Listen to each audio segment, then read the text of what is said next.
Don't let him go, Shane. Don't anybody go. This is my kind of game, Joe. Except it ain't yours.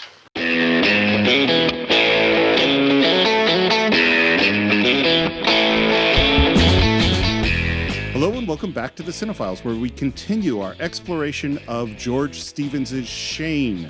My name is Steve Morris. I'm a filmmaker and directing instructor in Los Angeles, California. Hello, everyone. My name is John Roca. I'm a writer, producer, and host in San Diego, California, and voiceover guy. And of course, I am the outlaw, and I love Westerns, so I can't wait to jump back into Shane. This movie gets more interesting and deeper the more I think about it. I was just rereading my notes on it, and I was just like, I found more stuff that I really want to talk about. So yeah, I'm really excited to jump back into Shane. And I'm particularly excited because, you know, when we recorded our first recording, we hadn't yet done our interview with George Stevens Jr. Mm-hmm. The interview was fantastic. You've already heard his voice speaking in our previous part, and he has a lot to say about what happens next. And we also talked about some of his other accomplishments in this interview, including he is the founder of the American Film Institute. He created the Kennedy Center Honors, and he's a true bridge between the world of Hollywood and the world of Washington, D.C. And we're going to release that full interview, I think in a couple of weeks or so, is when the whole interview will come out.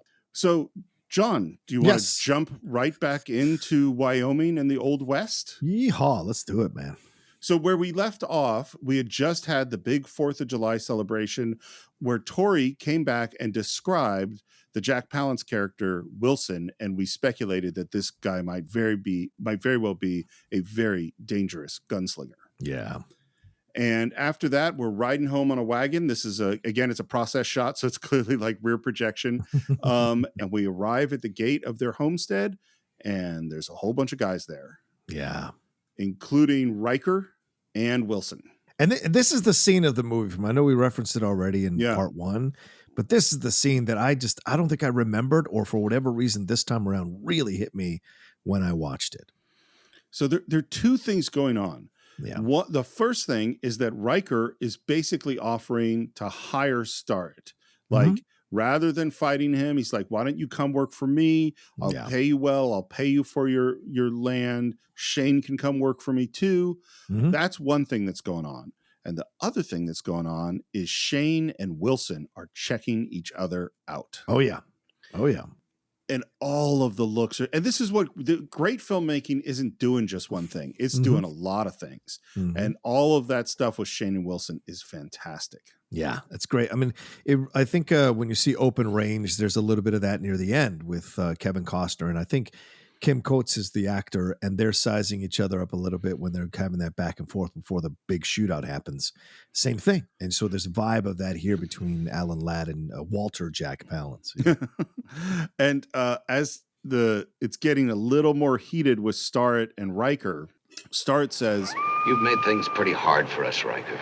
And us in the right all the time." That line, "us in the right," is as you said, this is the key to the movie. Yeah. Right.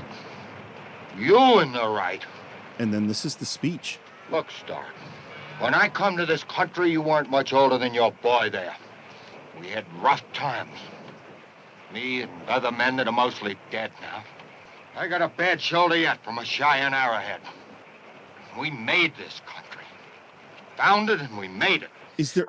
go ahead. Yeah. No, go ahead, Steve. What were we going to ask? Sorry. I was going to ask, is there anything that he says that isn't true? That's the thing. In his mind, no.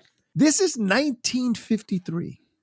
We're still having these arguments in 2021 about who was here in this country first, who was living here first, and trying to denigrate the people who lived here first and saying they were spread out and they were fighting amongst each other. They didn't have any kind of connection or any kind of nation. There's all these rationalizations for the things that we did to explain away the things that we did to build this country, and that's the thing that you're hearing that in this back and forth. And I think when I saw the Shane, when I was younger, I blew off this speech as, that's just him, being upset.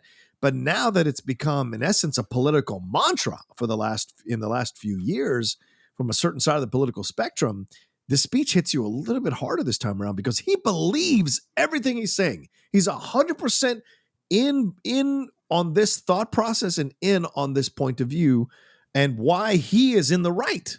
Well, and I would say it's not just that he believes it. It is true. what he's saying is true.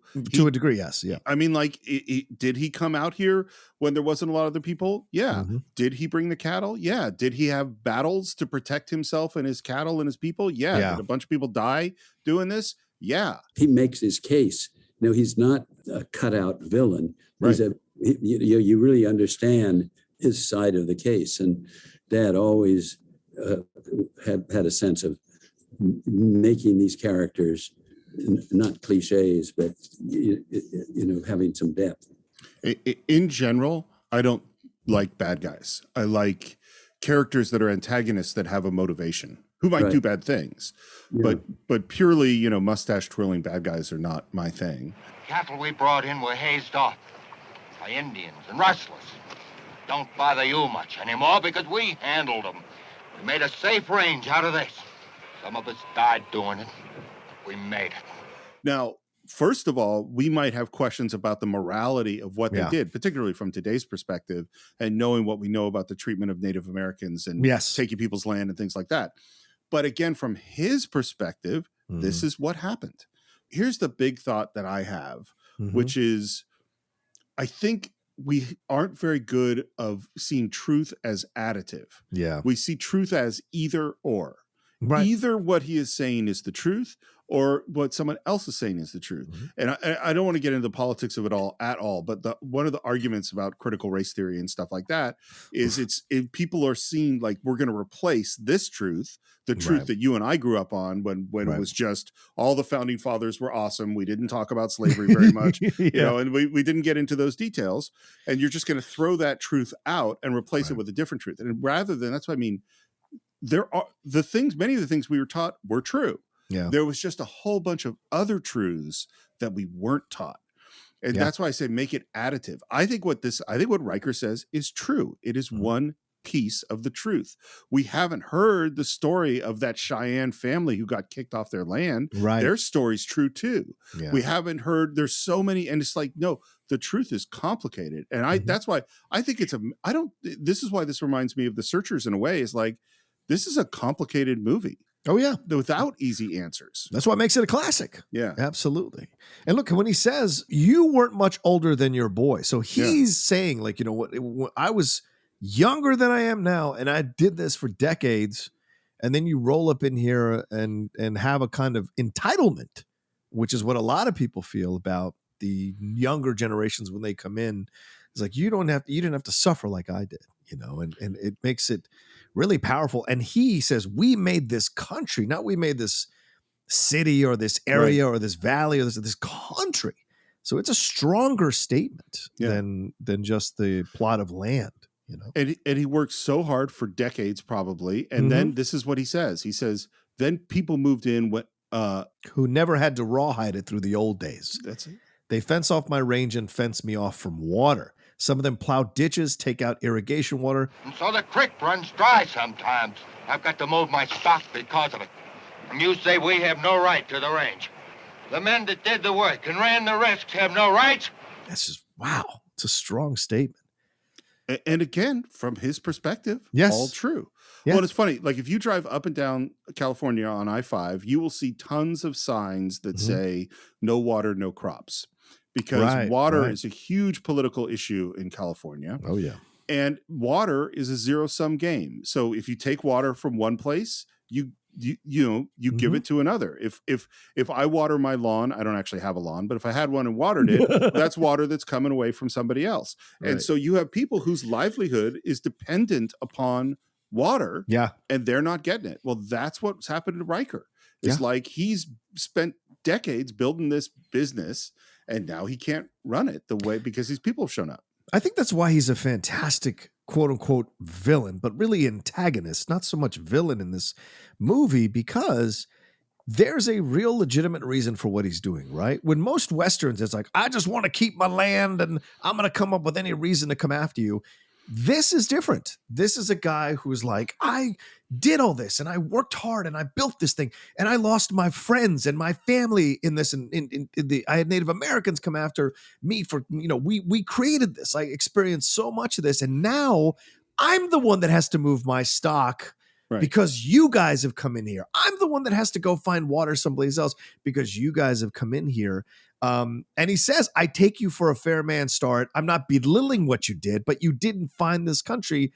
There were trappers here and Indian traders here before you. That's the response, right? And so it's just very interesting. He says, I take you for a fair man, Starr. So he's trying to appeal to his reason here in his point of view.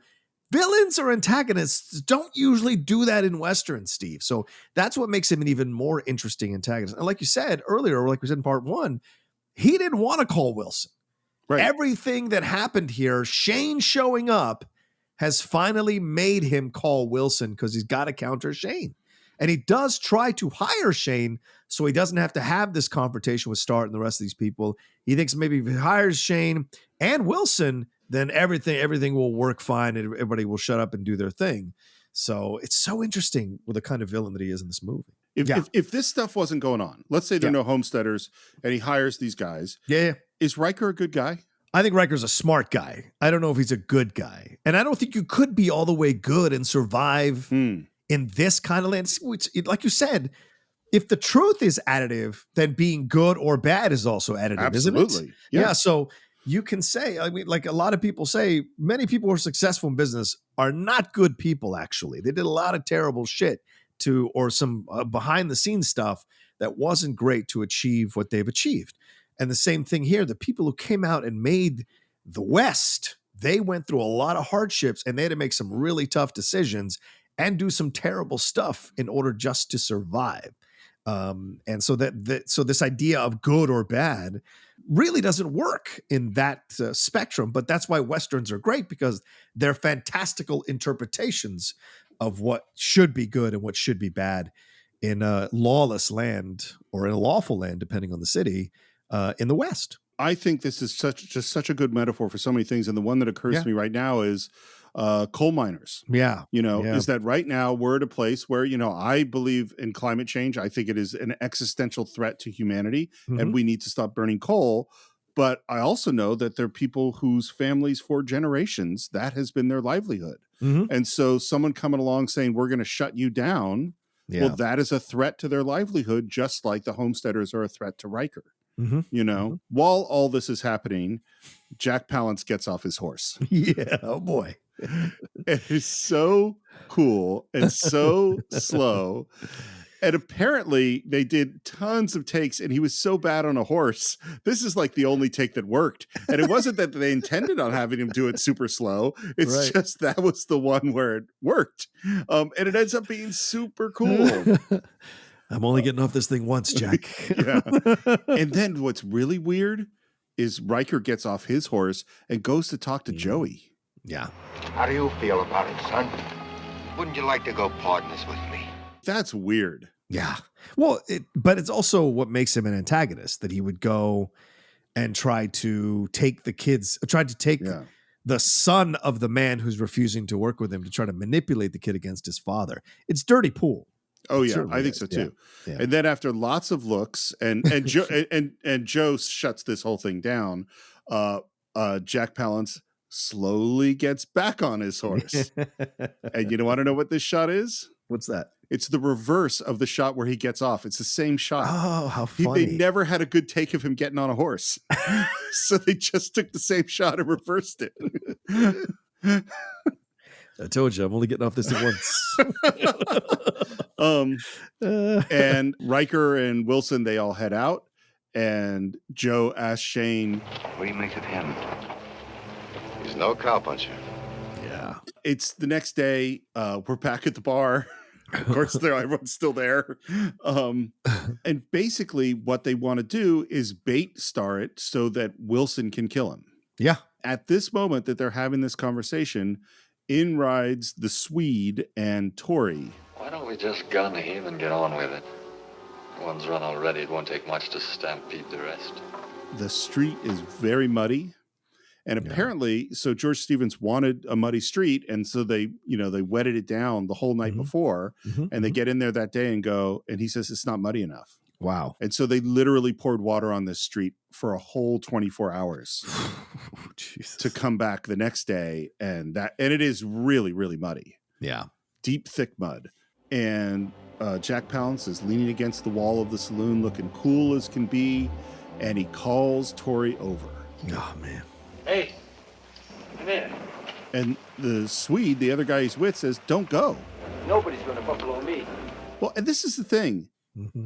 Not going up to the guy who's a killer does not mean you're being buffaloed. Yeah. It just means you're not fighting him. Right. Like, but that's not how he sees it. What can I do for you? And where do you think you're going? Get a whiskey. All right. And we hear thunder.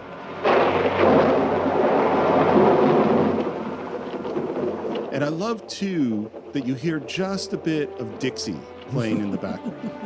All right. They tell me they called you a Stonewall. Anything wrong with that? That's just funny. And the positioning is great because Wilson's like up on that deck looking Yeah. down at Tori, whose feet are 8 inches deep in the mud, and he's not a big guy anyway. Guess they named a lot of that southern trash after old Stonewall. Oh, man. This is the part of Westerns that I sometimes forget. They usually lean towards the Confederacy. And I'm just like, it's kind of weird when you watch them because I'm just like, yeah, but the good, just this is a weird kind of feeling about it all. But yeah, I mean, Jack Palance is a pretty terrible person, yet he's, it seems like he's very much He's on the the side Yankee, of the yeah. Yeah, he's the Yankee. Yeah, exactly. Well, so I would love someone to do some scholarly work to trace this out because Ooh. I was thinking about the same thing. So Yeah. you have Birth of a Nation, Yes. which is the extremely racist Southern viewpoint from T.W. Griffith. That's a very important film in film Right. history. Another movie that we did is The General Yes. with Buster Keaton, where they flipped the story so that the heroes are the Confederates instead of the heroes being the Yankees because Buster Keaton thought that would be more sympathetic. But I thought Hollywood was liberal. Well, okay. So first of all, that is not really that true, as we know. Yes, It is liberal-ish. There are liberal aspects. It's well, and then kinda, yeah. isn't John Wayne's character in The Searchers? He's on the Confederate side Yes. too, right? Yes. So what is this? Why did people? And maybe this is just the romanticized notion of the South, and maybe this is lost cause ideology or whatever. Right. But it is strange. Yes. I'm saying that Stonewall Jackson was trash himself. Him and Lee and all the rest of them Rebs. You too. You're a low-down lying Yankee. Prove it. And we know we're about to have a quick draw. Mm-hmm. We know that Tori's going to die. We know what's going to happen. But the way that it happens is fascinating. Yeah. Yeah. Because they draw, and Wilson is so far ahead Yeah. of Tori that before he even can lift his gun up, he knows he's lost, and Yeah. he doesn't fire. Nope. And there's a pause, and then Wilson kills him. Why do you think they did it this way? Oh, what is I this saying? Well, look, if Riker is somewhat kind of understandable as an antagonist, or sort of not even sympathetic, but understandable, right? You've got to have that violent or ruthless villain, right? You've got to have that counter to Shane, he's tortured, but he's a good guy. And so you've got to have that. And so having Wilson almost savor the kill turns him immediately into a villain, immediately. So that when the back and forth with him and Shane happens in 20, 25 minutes, when that happens, you have the patterns of what you just saw with Tori repeat themselves. But this time Shane is quicker. It does so many cool things, I think. The first thing it does is go, man, Wilson's really fast because he's not just a little bit faster than Yes, Tori. but he's also Tori is in mud. That's going to affect your stability to move a gun out of your holster quickly. It's always affected mine. Well, let me tell you something. Mud affects a lot of things. You don't catch a ball or throw a ball or run in mud as quickly as you do. It's true. And plus he's got the high ground. Yeah. So this is all to his advantage. Good point. When he faces Shane, they're on equal ground, on dry ground, and it's different. So here, Wilson purposefully is in a position here of strength and power and uses it to his advantage. And that little smile he has is what makes him the villain. He's savoring, almost like a shark, Yep. or sorry, don't want to say shark. I know you get offended by that, but like almost like a How dare you? Yeah, exactly. An apex predator savoring death. You know. Well, I think that I wouldn't get offended by that at all, by the way. Okay. I mean, I ate a steak a couple of days ago. I savored it. Of course, a shark savors it when they eat something. That's what we do. I don't have a problem with that. The other thing I think it does is if they drew simultaneously and Tori didn't stop and it was in the quick draw, then it would seem like a competition.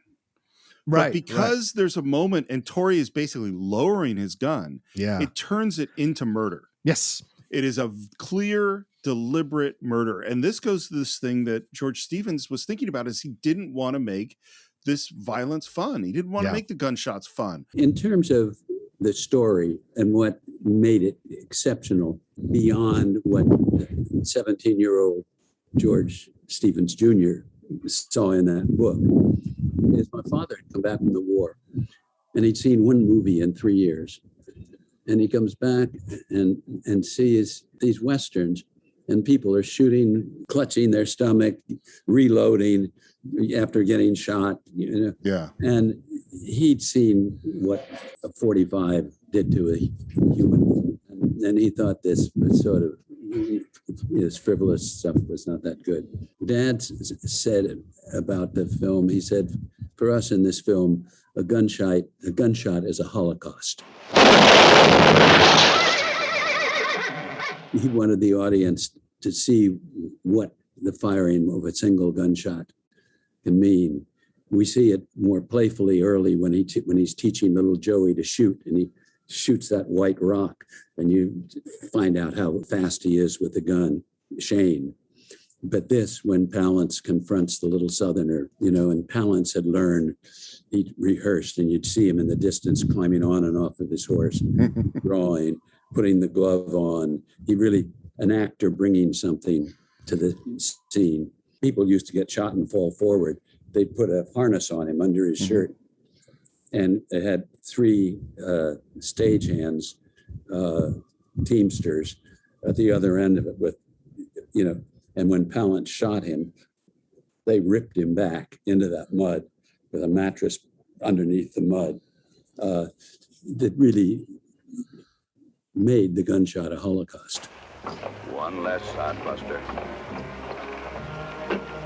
What? Tried to pull on Wilson. And the other brilliant thing is then they ask the Swede, who is the witness. Ain't that right, Swede? Yeah. And it's like, well, he did pull on him. Yeah. That's totally true. And so they create a narrative that this is self-defense, not murder. Right. And this is, and I'm again not getting political. I'm not going to go into this at all, but literally we just dealt with a lot of controversy about whether or not at this moment something was self-defense or not. Yes. And here we see a story manipulated to make something that looks like self-defense not be self-defense. What a surprise. Yeah. By a person in power. What a surprise. By a person who's holding the gun and who's having the jump on that person. So what a surprise. And this actor who plays Tori is Elisha Cook Jr. I have seen him in so many different projects throughout the years. I mean, he's shown up in classic movies like The Big Sleep and what have you. But through the 70s, he was popping up as a guest star on a lot of things. And he was also in The Champ, the John Voight movie with Riker Schroeder, the one that broke me in half. My first memory of crying at a movie was The Champ. And Elijah, I remember was a part of it. And so that guy has had a very distinct face, and no surprise that he worked for years and years and years on a number of projects because there's just something about him. And so when I saw Shane later in life, I was like, oh my God, wow, that's cool to see him in here at a younger age. Totally. Yeah. And I would direct everyone to the episode Court Martial on right. Enterprise Incidents. Yes. Because he's one of my favorite Star Trek supporting characters too. Yeah. So it's after we hear a somber version of Dixie, and now it's sort of going out to all the homesteaders to show them that Tori has died. And we're back with Shane and Joe, who are doing good work. Shane, we sure enough earned our keep today. Just leave us alone. We're going to make a farm out of this place yet. And that is the moment that they see the Swede riding up with Tori's body over the horse. And we don't even really hear what they say because we already know. Yeah. And Tori's dog is following the horse, which, by the way, they had a lot of trouble with that dog. Couldn't get him to do what they wanted. to do. So that is in fact not Elijah Cook on that horse. That is the dog trainer on the horse. This is the only way they could get the dog to come follow that horse. That makes so much sense when you watch it, because that's not the same hair at all. What are you going to do, Joe? Go to town. I'm going to see about this. You can't go alone. Marian, I'm going. She's right, Joe. Sooner or later, someone's got to go.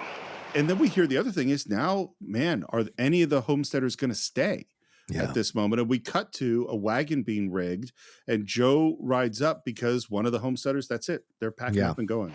Well, I sure figured you for a better man. You've already saw what happened, haven't you? Torrey's dead, ain't he? Just gonna pile up your plunder and skip. Too scared to even see old Torrey get a decent funeral. I don't want him killed. We're going. Martha, it ain't a question of who stays or who runs. The thing is, we gotta see Stonewall get a Christian burial. And they go, well, the cemetery's on the way out, so I guess we can stop by.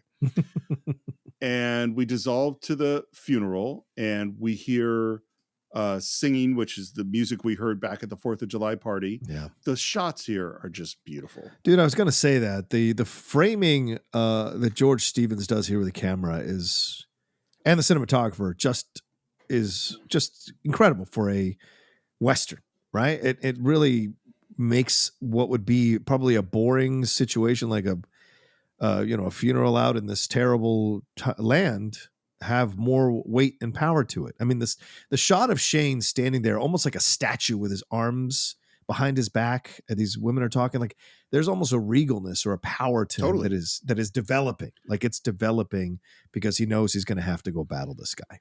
So it's funny you mentioned that shot and how Shane looks so kingly and yes. So they're set it up, and George Stevens isn't happy with the composition because Alan Ladd is 5'7". Yes. So he's short. And you know this, although I don't know how much the people listening do, there's these things called apple boxes. And apple boxes are just wooden boxes. There's a full apple box, which is like a foot tall. And then there's a half apple box and a quarter apple box, which is a little thin thing. And you use them all the time. And frequently a shorter actor will stand on one so they can have a better framing with a taller actor. Yeah. So Stevens says to the prop guy, or he says, can we get an apple box for Alan Ladd? And the guy who ran off to get the apple box, you know how sometimes you say that the quiet thing loud? Yeah, loud. Yeah. The prop guy yells, "Hey, Harry, get me a man maker." Oh, damn. Needless to say, they didn't get that shot that day. That was the end of shooting for the day. Yeah, Alan's like, fuck you. I mean, can you imagine you're the star of the movie? Yeah. You're in the center of the crew and someone yells, "Get me a man maker." Yeah. George, I'm done. See you. I'll see you tomorrow. What? No. I'll see you tomorrow. Two other interesting things about this shoot is one of the things that always bugged George Stevens was when someone would pick up a suitcase or something that's supposed to be heavy, but there's nothing in it. And it bugs me too. I can totally tell when it's empty. Just the whole way your body moves is different. So he put a bunch of big, heavy rocks in that coffin so that it was heavy. That's one thing. Yeah. And the other thing was that damn dog. Is they wanted the dog to sniff at the coffin because his master's being buried. It's beautiful, right? Yeah. They had to put the dog trainers at the bottom of that grave. Of course. That's the only way they get it. And if they lower the coffin down and then they forgot about him, and so he's yelling up from the bottom of the grave going, "Hey, can someone help me get out of here?" But the shot is great. It's really moving of that dog. Yeah, just touching the coffin and sniffing. Yeah, it was really great. Yeah. And one of the things we see, by the way, is that Chris, Ben Johnson's character, is there and he's watching. Yeah. And this, I think, is where they would advance that subplot with the girl, but it ends up being cut out of the movie. Right. And we're all saying goodbye at the end of the funeral. And again, Joe is trying to convince them to stay. Who is Roof Riker or anyone else to run us away from our own homes? He only wants to grow his beef and what we want to grow up his families. To grow them good and grow them up strong the way they was meant to be grown. What's weird to me is Joe's motivation is essentially the same as Riker's motivation.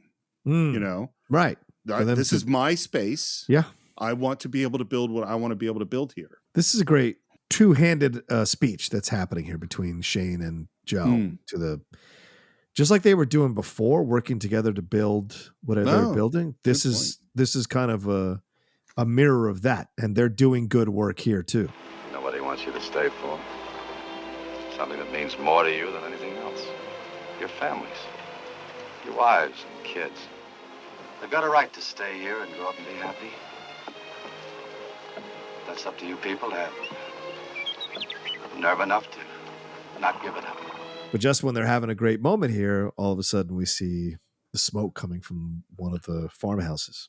Well, and it's the guy who packed up. Yep. Is that because he packed up, now they're burning down his house. And what is so great is that this is then the turn, because they're like, we could all work together and we'll build back your place. And, you know, because I think the biggest difference between the homesteaders and Riker, actually, there are a bunch of differences, but one of them is that this is a community. Yeah. Riker's one guy who employs a bunch of other guys. Right. Whereas this is a community of families, and they are going to go work together to go save that homestead. This has been used in positive and negative ways, right? I mean, positive ways is you build a community, everyone feels a part of it, and there's ownership to it, and you're all, you know, you're all equal in the building of it, and there's a sense of pride. Other people use this same kind of approach to take advantage of people, to have them work for free for them, to build sets or build cults, like cults building their communities. That people use this manipulation sometimes as well. Like, we can do this together. We're a community. We're doing it for the good, but in fact, it's actually not for the good. So it just all depends. And I agree with you. This is the moment where it could have ended. Yeah. If Riker hadn't if he hadn't gotten ahead of himself and burnt the house down, he probably, in essence, has broken them. But he gets a little too greedy, and this is what ends up being his undoing. One of the great things that happens is that in classic structure, the scenes all get shorter now. Yeah. This is a classic, you know, we had these long sort of expository scenes at the beginning of the film. And now it's like we go back to Riker, who says, Starr's holding them together. And that's the whole scene. And then we go back to Starr, and he's still trying to keep them together. He says, hang on, that's all. That's it. Just hang on. I promise you something's going to be done about it. But you leave that to me. Made up my mind I'm going to have this out with Riker. You're taking on too much, Joe. All by yourself. If I have to kill him. Jean Arthur doesn't like that. No. I love that the camera cuts to Shane when he says that, even if I have to kill him. And it's like, Shane's like, what? Come on, guy. Let's be real here. I think at that moment, Shane is also thinking, maybe I have to kill him. Oh, I think Shane knows he's got to kill him. Or kill Wilson. Yes. And when Joe says he's going to do it, Shane's like, no, I can't let that happen, man. It's so funny. They're little, you know, Silverado is such an homage to classic Westerns. And the putting out the fire is very much a Silverado thing. Yeah. But also the matchups is that Joe can't match up with Wilson. No. You know, it's got to be Shane. Of course. It's like Klein and Dennehy, yeah. But you can't do it, Joe. Do what? Go in town to kill Riker. He'll kill you. So he's ready to be a killer at this moment. Wait, Joe. Wait till things cool off. Wait that long anyway. That's right, isn't it, Shane? I can't tell Joe what's right, Marian. I think that's a great line. It is. But there's also, because I think Shane knows what he's going to do. I think Shane knows the whole time he's going to knock him out, whatever. But this is interesting, too, because Shane is doing a square knot, right? And he tells Joey, this is a false square knot, Joey. It's not going to hold. Yeah. And so he's basically telling, you know, it's kind of, the film is telegraphing that Joe isn't the one that's got to do this. It's got to be Shane. And now the writers show up, the message from Riker. And I think this is the brother of Riker. I'm not sure. Yeah. Your brother's responsible for the killing of my friend Tori. My brother wouldn't kill anybody. Which is technically true. You want to be reasonable, don't you, Starr? I always figured on being reasonable. My brother's waiting. He'll see you at Grafton's. Who else? Not us. We're heading home. And they ride off. And what I love is during this conversation, Joey turns around and sees that Shane has been standing in the window, gun drawn. And what's so interesting about this movie is that Joey sees Shane as like a classic hero. Yeah. You know what I mean? Mm-hmm. He thinks this is cool. Yeah. He hasn't seen the consequences of guns in a real way. Like the kid in Unforgiven. What's his face in Unforgiven? You know, he's like, you know, he's never actually really been in a gunfight. He's only killed one person, Yeah. even though he claims he's killed more people than that. Yeah. That's a good point. It's so interesting how the classic Westerns just echo down, through all these other films. And then another writer comes up and talks to Shane, and that is Chris, Ben Johnson, who's had a change of heart. What do you want? Starrett's up against a stacked deck. And the other thing we start to hear is Joey saying, bang, bang. I think Shane, with that gun in the window, got him really excited. Yeah. To play guns. Why are you telling me? I don't know. I reckon something's come over me. I don't figure. I'm quitting Riker. I really like this moment. Oh, yeah. Very well acted moment between these two guys, for sure. And they shake hands, and there's just that, like, there's not a moment I think that Shane doesn't trust him. I think Shane, this guy where they punch the crap out of each other, who's such an asshole to him, I think he trusts him in this moment. Yeah, he even shakes his hand. Yeah. Because, maybe, like I said, we don't know much about Shane's past, but maybe Shane has seen this before where someone, where the violence gets to be too much for somebody and they, kind of want some kind of, I don't know, some kind of redemption moment and tell someone about what's really actually happened. Because he's in that bar when Riker tells his brother to go in there and trick Starr to come to the bar. Well, and I think there is a distinction between, as Riker says, when we didn't use guns and when gun smoke is everywhere. I think the moment that Wilson killed Tori, Ben Johnson Chris was like, no, I can't go that far. That's murder. Right. I didn't sign up for that. I'll be an asshole and push someone around, but I'm not doing that. Yeah. We're inside the house and Marian is trying to convince her husband not to go. Isn't there anything I can say that'll change things? Can't you see, honey, maybe this is a chance? Does Joe think he can win? No. He thinks he's going to die. Right, but he's got to make a stand because of what he symbolizes for the other homesteaders there. And he's got to make some kind of stand because he's kind of become the pseudo leader of them, that he's got to do this. Like, there's no way out.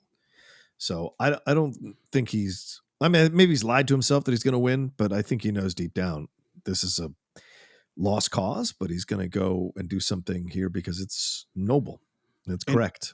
And she's trying to convince her husband not to go risk his life or take a life. Right. Joey's yelling, bang, bang, bang, bang. Gosh, so irritating. Bang, bang, bang, bang, bang. It's so intense. Yeah. Because it's literally, we're talking about life and death, and this kid is playing life and death. Yeah, yeah. And you know what moment it reminds me of, which is totally bizarre, but it reminds me of It's a Wonderful Life, where there's all the chaos in the house and the daughter is playing poorly on the piano and Jimmy Stewart just loses it. Yeah. Because and that's kind of what happens. Bang, bang, Joey, don't blink that thing. Bang, go play outside. Bang, bang, bang, play outside, Joe. Bang, bang, bang. And then gets it back under control and says, please, dear, go outside and play. I think this is a fascinating conversation because she says, don't I mean anything to you, Joe? Doesn't Joey? And he says, it's because you mean so much to me that I've got to go. Do you think I could go on living with you and you thinking that I'd showed yellow? Then what about Joey? How do you think I'd ever explain that to him? What do you think about this? Oh, I think this is standard Western stuff. You this idea of, and it can get wrapped up in this idea of toxic masculinity. And I think there are some valid things to be said about toxic masculinity. But on the other side, I also think sometimes a man's got to do what he's got to do. And in this situation, that's what's happening here. And although Marian wants him to stay and Marian's begging him to stay, for him, it's about, my son won't respect me if I don't do this. Like, if I don't later, I can't keep living under someone's boot. And he's just built this way. Other people are not. Other people are okay to live under people's boots, and they just ignore that situation and do what's best, and God love them. But there are other people who are in tune to this idea of fighting for justice or fighting for what's right, and they put themselves in this position. And certainly Joe has done this. And so there's no other path that makes sense to him and how he's constructed as a human being. There's something very bizarre and contradictory about saying, you would look like, how could I face you? Or what would you think of me if I didn't do this thing that you are begging me not to do? Yeah, right. You know what I mean? It's like he's doing, I have to do the thing you don't want me to do. Otherwise you won't respect me. And this is this weird, like, he does have to stand up. We do have to stand up to Riker. That's not a question, but it's also about his ego. And it's also about, he's basically, just like Riker has said, I need to have this land. I need to be a rancher or I'm not, that's who I am. Right. And Joe said the same thing. We built this home. I cannot leave it. You know, that is who I am. I've been thinking a lot, and I know I'm kind of slow sometimes, Marian, but I see things. And I know that if anything happened to me, it should be took care of. It'd be took care of better than I could do it myself. What's he saying? Oh, he's just saying that everyone else will make sure she's okay, that she's built a strong... What I think. Oh, really? What do you think? Shane. Really? Yeah, 100%. I know I'm kind of slow sometimes, but I see things. I think he is 100% saying, listen, I'm aware of the attraction between you and Shane. Really? And if I die, that's why, well, this is, you asked me in the last episode why I kept coming back to this Shane Marian. It's because of this moment. And the moment it reminds me of is another film we did, which is Brief Encounter, which at the end, it's very clear that the husband knew that some stuff was going on. Yeah. And still loved his wife and supported that. This moment is like that to me, where it's like, look, I see that something's going on and Shane's going to take care of you. Right. But maybe I'm wrong. And I'm curious how many other people kind of picked up on that. How many people feel that he's saying generally, as you did, which makes perfect sense, that the community is going to take care of you. And how many people think he's talking about Shane? Interesting. Okay. I thought I'd live to hear myself say that, but this now's a pretty good time to lay things bare. Talk as though I'd be glad for you to go. That's why, for me, it's about Shane. And she's in tears. Yeah. Now, don't you go counting me out. I wouldn't have lived as long as I have already if I wasn't pretty tough. And now we see Shane has put his buckskin back on. He's not wearing the farmer clothes anymore. Symbolism. And he's got the revolver. And the music is big. Hush! Shane's got his gun on. He's coming. That's the idea. Don't let him go, Shane. Don't anybody go. This is my kind of game, Joe. Except it ain't yours. And the thing I keep thinking of this whole scene is, why don't they both go? Well, because like you said, it's about ego. And maybe even a little bit, Joe's like, well, if you go and I go, then no one's going to take care of Marian. If we use your logic. Oh, that's a good point. That could be a possibility as well. But I also think that Joe, he just needs to prove this to himself. Do you know what I'm saying? And I think also this thing that you said, like, if we go through your logic, and your logic it makes sense. If we go through your logic that he's been, I'm slow, but I notice things. He's got a little anger towards Shane, that there's a sense of a connection with him and Marian. And he even says, you might get taken care of better than I could. And I never thought I'd live long enough to see myself say that. And so there's a little bit of jealousy and envy that Joe has for Shane. As much as he's enjoyed working with him, as much as he's respected him, there's also a little bit of jealousy that he knows he's not as good as Shane.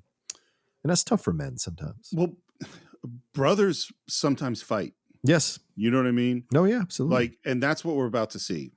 Right. Is they're both wanting to do things for the right reasons. And Marian just wants them both to stop. And I love how the fight starts because we don't see it start exactly. No. We're inside and we kind of then look out through the window and it's already going on. And this is, I would say, a far more brutal fight scene emotionally. The one in the bar is kind of fun. Yeah, this is fantastic in terms of, well, as you said, the emotions, everything involved here. And I'll say this to you, and maybe no one expected this to come in this conversation, but in pro wrestling, when you've got two people who are good people and they have to fight each other, someone's got to win. But the person who loses has to give a hell of a fight so that when they lose, there's no disrespect from the fans. They don't lose any status. And that's what you're seeing here. because Shane cheats to beat Joe. Mm-hmm. And so Joe Starr does not lose. The fact that he gave Shane all he could handle physically. Now, is he a better gun hand? Hell no. But physically, he gave Shane all he could handle. I hadn't thought about it, but I think if Shane doesn't cheat, Joe might win. Oh, Joe wins. Joe totally. Yeah. If he doesn't take the gun out and like strike him across the head, Joe absolutely wins. I don't think Shane would have pulled that out if he thought he was going to lose. Oh, he thought he was going to win, rather. He pulled it out because he knew he was going to lose, possibly. Yeah. By the way, this is totally off the top of me. I was just thinking about cheating. So recently, as I was roughhousing with my kid, he kneed me fairly substantially in the balls. Yeah, cheated. And well, this is what I sat down. I literally had to sit down with him and said, look, there's certain rules. Yeah. No biting. Yes. No, you don't kick someone in the balls. Yeah. Don't go for their eyeballs. These are out. If you're in a life or death situation, then they're not out. But in general, dudes don't do that. Yeah. Tell Shannon McClung. That is Shannon, if you're listening, you know what I'm referencing. That is a very, very strange aspect to one of the sweetest people's personalities. Yes. So one of the things that makes this fight so intense is the animals, the horses and the cows are going nuts. Yeah, you want to know how they did that? How? They dressed up a dude in a bear suit. Holy crap. So this guy that looks like a bear just scaring the crap out of the livestock. Oh my God. I think that's hilarious. Shane, you hit him with your gun. I hate you. Which of course he doesn't. Right. And I like too that part of what Shane's reasoning is, he says, no one can blame him for not keeping that date. This was a way to save Joe's pride. He didn't chicken out. He didn't have a choice. You were through with gunfighting. I changed my mind. Are you doing this just for me? It's a really interesting line. For you, Marian? Joe, little Joe. Which I think is 100% true. Yeah. They shake hands. He and Marian shake hands. And she knows he's leaving forever. Yeah. Well, she says, I'm never going to see you again. He goes, never's a long time, Marian. Yeah, actually, That's a good point. Maybe there was a Shane sequel. I don't know. But certainly Shane 2, the Reckoning. Yeah, the Shane 2. Hunting season. No, but there's a wait, that's a good title. I like that. But like there you can tell, as you said, like the shaking of the hands is as close as they're ever going to come to physical contact with each other. But a handshake can be just as powerful of a physical touch as a hug or anything else if the energy is there between two people. So, which I think it definitely is. Oh, certainly, yeah, absolutely. Why did Shane? Shane did what he had to do, Joey. You don't hate Shane. I know, Mother. Shane, I'm sorry. He didn't hear you. Joey gets up and runs after Shane, yelling, Shane! Shane! I'm sorry! And I'm going like, why isn't Mom stopping him? You let the kids be kids. I guess so. Sure, run off to a gunfight. And man, that kid and his dog sure can't keep up with a guy going pretty fast on a horse. I know, right? I'm out of breath just looking at it. Shane rides into town. The kid runs in after, and there's a great dolly shot of Shane riding towards camera, and then Joey coming in towards camera and stumbling, and the music is intense. This is all shot day for night, of course, because the film speeds weren't fast enough to really shoot at night. And in the bar, guy with a rifle goes up to the second story in preparation for Shane's arrival. Mm-hmm. He comes into town, goes through those Batwing doors. Yeah. Wilson, cool as can be, looks up, and Joey and the dog are watching this. They've snuck in, just like Joey was watching during the fight. Yep. I got no quarrel with you, Shane. You can walk out now and no hard feeling. Yeah, you've lived too long. Your kind of days are over. My days? What about yours, gunfighter? I love Shane's line. The difference is I know it. Yeah. And he knew it when he showed up at that farm. That's why he wanted to find a new path out. He wanted to try out the possibility of being a farmhand. This is the end for Shane on so many levels, because after this, he probably dies in a gunfight, maybe a few months later, or the next gunfight, or a year or two later. Well, and I think this is why, Joe wants to live. Mm-hmm. Shane is accepting that he might die in this moment. He's okay to go die. Exactly. Yeah. We haven't heard from your friend here. And Wilson takes a slow drink. He stands up. He's got that glove on his hand. And I love, like, we pan with the dog as we go to Wilson. Yeah. And it's classic gunfighter. People are kind of clearing out of the way. And I love the conversation between Wilson and Shane. Yeah. A fight ain't with you. It ain't with me, Wilson. No, it ain't, Shane. It's weird what a character, because Jack Palance got a Best Supporting Actor nomination for this. He barely has any lines. Yeah.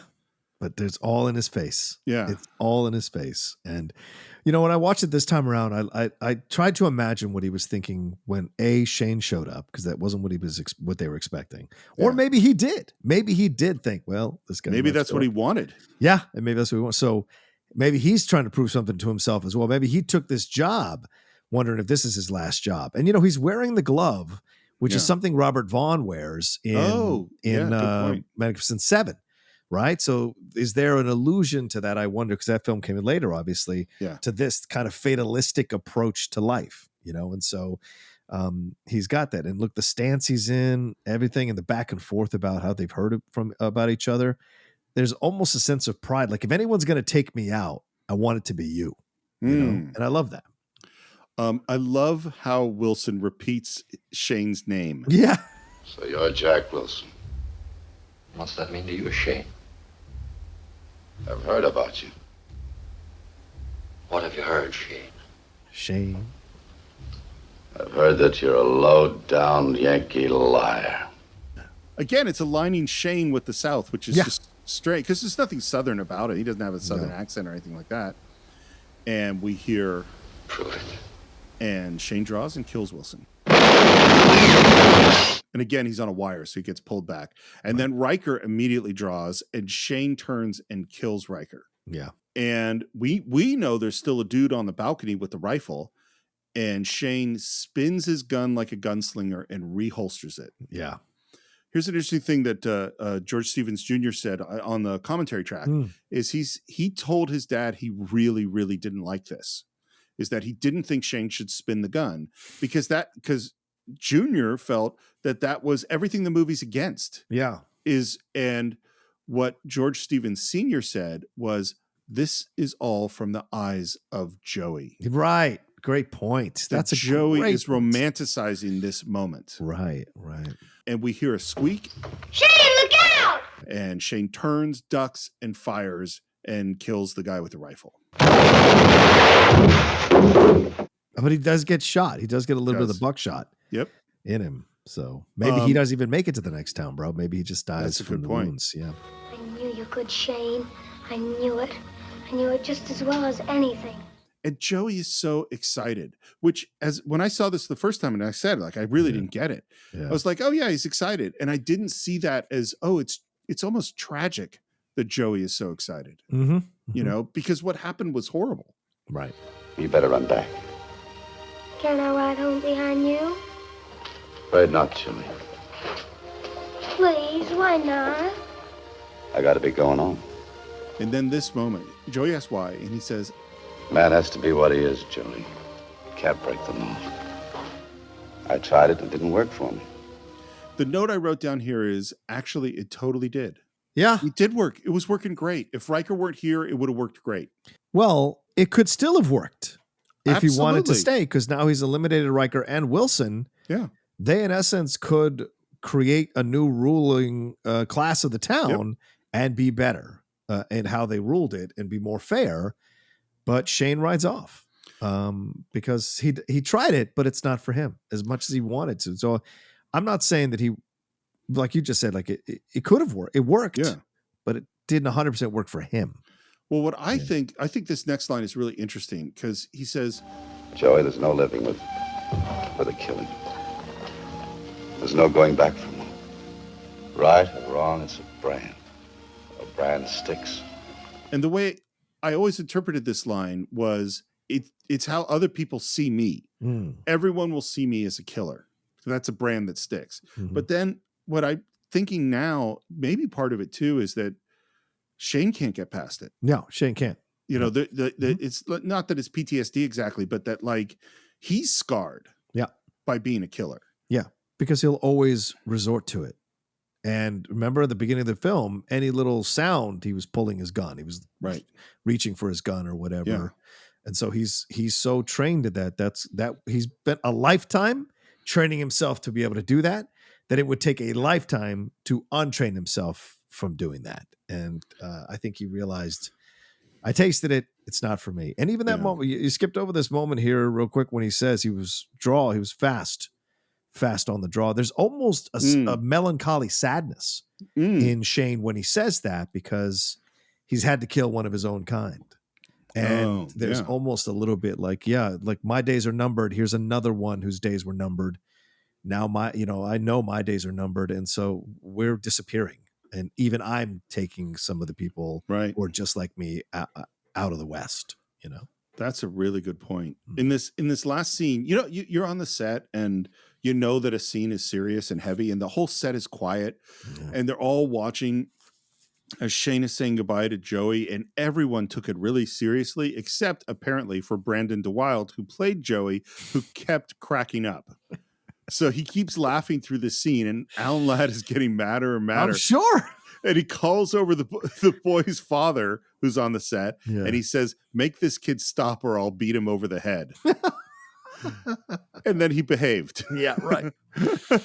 You see what it did to his dad in the film? I'll do that to him, for God's sakes. And he says, You go home to your mother and your father and grow up to be strong, straight. Take care of them. Both of them. And Joey's crying, he rubs his head, and then Shane rides off. He says, I've got things for you to do! And Mother wants you! I know she does! which again, it's like they never hit it hard. But in Mother Wants You, I know she does. Shane is now, he's thinking about Marian as he rides off. Yeah. And Joey, this is the classic.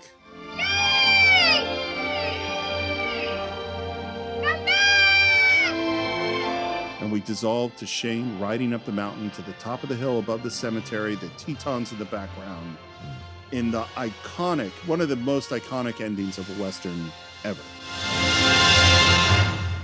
Yeah. I mean, the irony is that I saw Pale Rider before I saw Shane.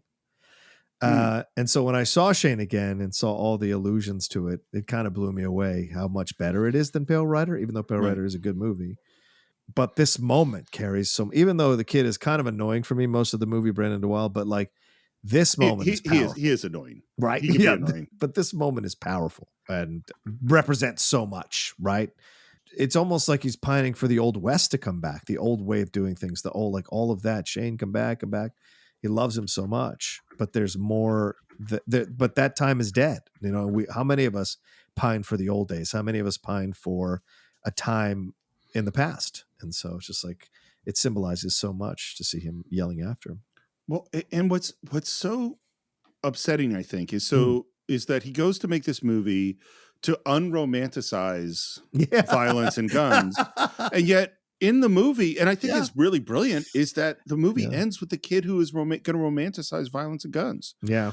So he doesn't say, it's not like a movie where everybody learns the lesson. Oh, guns are bad. Right. We maybe learn that lesson, but the people in the movie, for Joey, Shane's a hero. That's it. Yeah, exactly. So this was an expensive movie, very expensive movie for the time. It took a long time to shoot. Post was going on forever. Apparently, Alan Pakula, who director, he's a young guy working at Paramount at the time, and he was working as an assistant. And it sounded like Paramount was really, really worried they were going to lose everything on this. Ladd was a star, but he wasn't a huge money-making star. And so they tried to sell the movie to Howard Hughes at RKO. Yeah. And at the last minute, Hughes backed out of the deal. And Paramount, who thought they had dumped this movie, gets stuck with what ends up being one of the most successful movies of the year.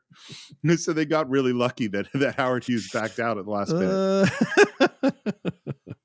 I feel like Howard Hughes would have cut it up to pieces. I'm sure. Thrown in Jane Russell or something. Yeah, good. This movie was so successful. It originally was released on a mono optical track, which means that's where the sound is coming in. Optical track is on the side of the film. You don't need to know how it all works. But what they did, the movie was such a big hit that they actually re-released it on a 3-track stereo, which was very rare at that time to put out a stereo film. Wow. And movie made $8 million in its initial U.S. run, which is a huge hit for the time. Brandon DeWilde and Jack Palance were nominated for Best Supporting Actor. Mm-hmm. Frank Sinatra won for From Here to Eternity. Yeah. George Stevens won for Director, but Best Picture is From Here to Eternity. And Shane won for Cinematography. Yeah. Tough. Both films really good. You could make a case for both films. You really could. I love From Here to Eternity. I know you do. Brandon DeWilde, he had a few acting roles, and then he tragically died in his early 20s in a car accident.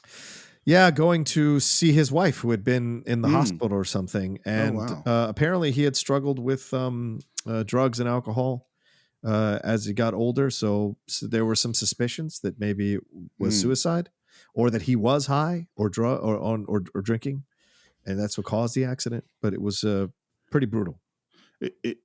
So many people have asked, particularly when Jax was younger, they asked us, so you're going to, cast him in movies? You're going to make him a child actor? And Karen and I are like, no. Yeah. Are you kidding? Yeah. It is a brutal, brutal life for humans. Absolutely. And he did do some projects. He did get a name. He did do these kinds of things and whatever, but unfortunately passing away at 30 years old. That's tough. So I'll give my final thoughts first. I think this movie is deceptively simple. You could watch it and just go, oh, it's, the gunslinger comes to town and fights off the bad guys, and there's this kid, and that's what it is. And particularly if you watch the movie casually and are, maybe you're playing on your phone while you watch it, that's all you get. But then if you watch it carefully and you look at all the looks and the silences and you listen to that speech of Riker that you pointed out, and you just go like, oh, this movie is complicated. Like, this movie is a much deeper movie than we really give it credit for. Yeah, one of the great reasons, and I guess it's my turn, one of the great reasons that certain Westerns transcend the genre is because they're about more than just the standard good versus evil. There's, as Steve just pointed out, there is so much within this movie for you to savor and enjoy. There are so many things for you as a viewer to have struggles with. Are you okay that Marian and Shane are having kind of a possible affair mentally in their minds, and and Joe Starr is just a good guy, good solid guy doing his job? Do you sympathize with Joe? Do you connect with Shane instead? Connect with Marian? Do you understand the struggle here? How does Joey affect you? What does Joey symbolize as the new generation, the next generation? We hear the back and forth between Riker and Starr about, Riker and Starr rather. I came here and I did this, and you have reaped the rewards. Now the next generation is Joey. Will there be a conversation between Joey and Starr and later on in life where Joey doesn't want to take care of the land? He wants to go and live in the big city, and Starr's like, but I built this for you, and I did all this. So much can be explored here. And then you get to what Shane represents, the Old West. And as Steve pointed out in part 1, so much of the great Westerns are about the end of the Old West. And Shane represents the end of the Old West. We're moving forward. We're progressing.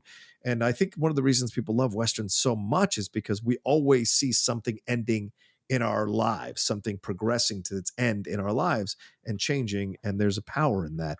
And this shows you that there are multiple points of views. And that's what makes this such a fantastic, unconventional Western. Multiple points of views within the standard good versus evil, landowner versus renter of land or a homesteader that you usually see in the Westerns, and causes you to have more conversations with yourself about how you feel about the film.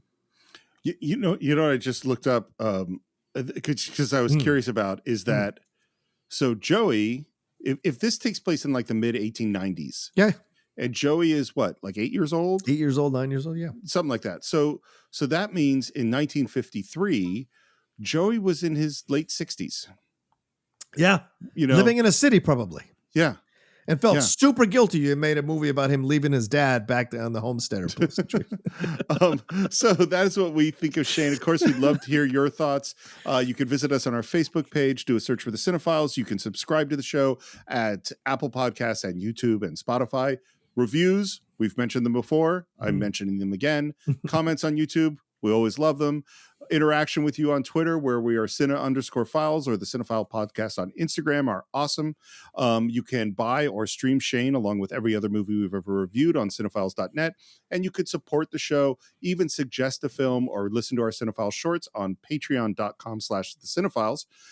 You can find me at SR Morris on Twitter, SR Morris1 on Instagram. And if you're into Star Trek, Enterprise Incidents is what you want to check out. John, how would people find you? You can always find me at The Roca Says on Twitter and on Instagram. If you're a Twitch person, come follow me on Twitch, The Outlaw Nation, all one word, on Twitch, and my YouTube channel, youtube.com/John Roca Says, which has all kinds of stuff, entertainment-wise, pro wrestling, sports, all of it there for you to enjoy and watch and listen to as well. And then my other podcasts, The Top 10 and The Geek Buddies, are out there for you all to enjoy. And God help me, possibly something new is coming on the podcast format with an old friend of mine that I used to work with at Collider.